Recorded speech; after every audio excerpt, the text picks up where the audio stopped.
이스라엘이 출애굽을 한 지도 2년째입니다. 그리고 첫째 달이 지나고 둘째 달의 첫째 날이 되었습니다. 그때 하나님께서 신내 광야에서 모세에게 말씀하십니다. 너는 이스라엘 자손의 모든 회중의 남자의 수를 그의 종족과 조상의 가문에 따라 그 명수대로 계산하라.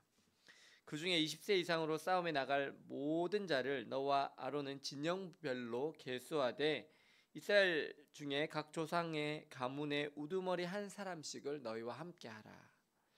하나님은 왜 갑자기 20세 이상의 사람을 계수하라고 하십니까? 그런데 왜 여자는 계수하지 않습니까?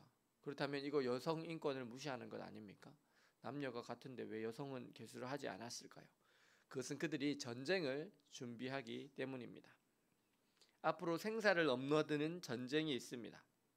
그리고 그들은 지금 아이들과 노인들도 함께 나와 있습니다. 그런 상황에서 누군가는 아이들과 노인들을 돌봐야 하고 누군가는 전쟁을 치루어야 하는 상황 가운데 있습니다. 아주 급박한 상황 가운데서는 효율적으로 움직이는 것이 중요합니다. 특히 전시 상황에서는 더욱 그렇습니다. 물론 여성들도 전쟁을 할 수 있습니다. 하지만 좀 더 효율적인 상황으로 볼 때 남자들이 전쟁에 참여하는 것이 더 낫습니다. 일단 체력적으로도 남자들이 더 유리합니다.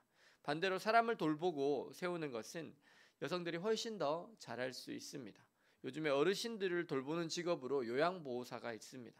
또한 간병인이라는 직업도 있습니다. 주로 누가 많습니까? 대부분이 여성입니다. 남자들은 남자 간병인이나 남자 요양보호사보다 친절하고 상냥한 여성 요양보호사나 간병인에게 더 마음을 편하게 느끼는 경향성이 있습니다. 위기의 상황에서는 극단적으로 효율성이 높게 일하는 것이 좋습니다. 왜냐하면 그것은 죽고 사는 문제이기 때문입니다. 하나님께서도 그래서 20세 이상의 남성들만을 계수하라고 하십니다. 왜냐하면 그들이 전쟁에서 싸우는 데 있어서 최적화되어 있기 때문입니다. 지금 하나님은 이스라엘 백성들을 데리고 가나안 땅, 약속의 땅을 향해서 가고자 하십니다. 그리고 그들의 앞에 전쟁을 치루어야 하는 상황입니다. 그런데 준비되지 못한 상태에서 전쟁을 치르게 되면 이스라엘은 패할 수밖에 없습니다. 그래서 하나님께서는 이스라엘의 군대를 만들려고 하십니다. 그렇다면 왜 하나님은 그냥 비어있는 땅으로 이스라엘 백성들에게 약속의 땅을 주시지 않고 굳이 가나안 7족속들이 살고 있는 그 땅을 이스라엘에게 전쟁까지 치르면서 주려고 하십니까? 아니 비어있는 땅, 좋은 땅을 그냥 딱 주시면 되지 않겠습니까? 전능하신 하나님께서 왜 먼 길을 걸어온 이스라엘 백성들이 지치고 힘든 상황에서 전쟁까지 또 치르면서 그렇게 그 땅을 빼앗아야 합니까? 그것은 가나안 7족속의 죄악이 하나님께 상달되었기 때문입니다. 하나님께서는 모든 민족을 다스리십니다. 온 천하 우주 만물을 다스리시는 분이십니다. 하나님께서는 이스라엘에게만 좋게 하시는 것이 아닙니다. 모든 나라에게 다 좋게 하십니다. 왜 하나님께서 10가지 재앙으로 애굽을 치셨습니까?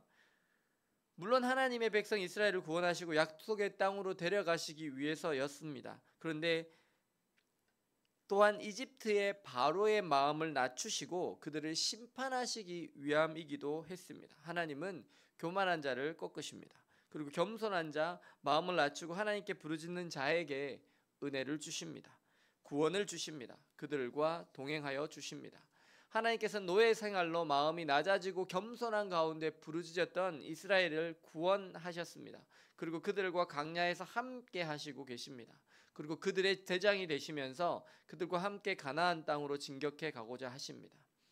왜 가나안 사람들과 전쟁을 치러야 하냐고요? 그것은 가나안 백성들의 악 또한 하나님께 상달되었기 때문입니다. 그들의 악이 차서 하나님께서 도저히 그들을 더 이상 보시고 계실 수 없었기 때문입니다. 그들은 우상을 섬기며 자신들의 자녀들을 불 가운데로 지나가게 하며 산채로 아이를 우상에게 제물로 바치기도 했습니다. 그리고 그들은 음란하였습니다. 방탕하였습니다. 그래서 하나님께서 그들을 이스라엘 통해서 심판하기로 하셨기 때문입니다. 기도가 차면 하나님께서 응답하십니다. 그리고 악이 차면 하나님께서 심판하십니다. 애굽과 가나안 7족속은 하나님께서 하나님 목전에 악이 찬 상태에서 이스라엘을 통해서 심판을 받고 있는 것입니다.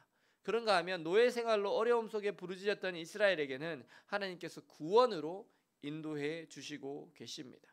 약속의 땅으로 인도해 가시고 계십니다. 모세가 인도하는 것이 아닙니다. 하나님께서 모세를 사용하셔서 인도해 가시고 계십니다. 오늘 말씀의 시작은 하나님의 회막, 성막이라고도 하는 그 광야에서의 하나님께서 이스라엘 백성과 함께 거하셨던 그 천막, 우리가 텐트라고도 하죠. 그 가운데서 모세에게 말씀하심으로 시작된 것입니다. 그리고 그 말씀에 모세는 명령대로 다 순종하였습니다. 오늘 우리의 삶에서 우리는 낮고 겸손하게 부르짖고 계십니까? 하나님께 기도하시고 계십니까? 우리가 낮은 마음으로 겸손한 마음으로 하나님께 초점을 맞추고 기도하여 그 기도가 쌓일 때 하나님의 역사는 시작됩니다. 오늘 주님을 사랑하시며 주님 앞에 겸손히 스스로를 낮추시고 기도하시며 주님의 명령에 따라 살아가심으로 신실하신 하나님의 역사를 경험하시는 저와 여러분들 되시기를 예수님의 이름으로 축원합니다. 기도하시겠습니다.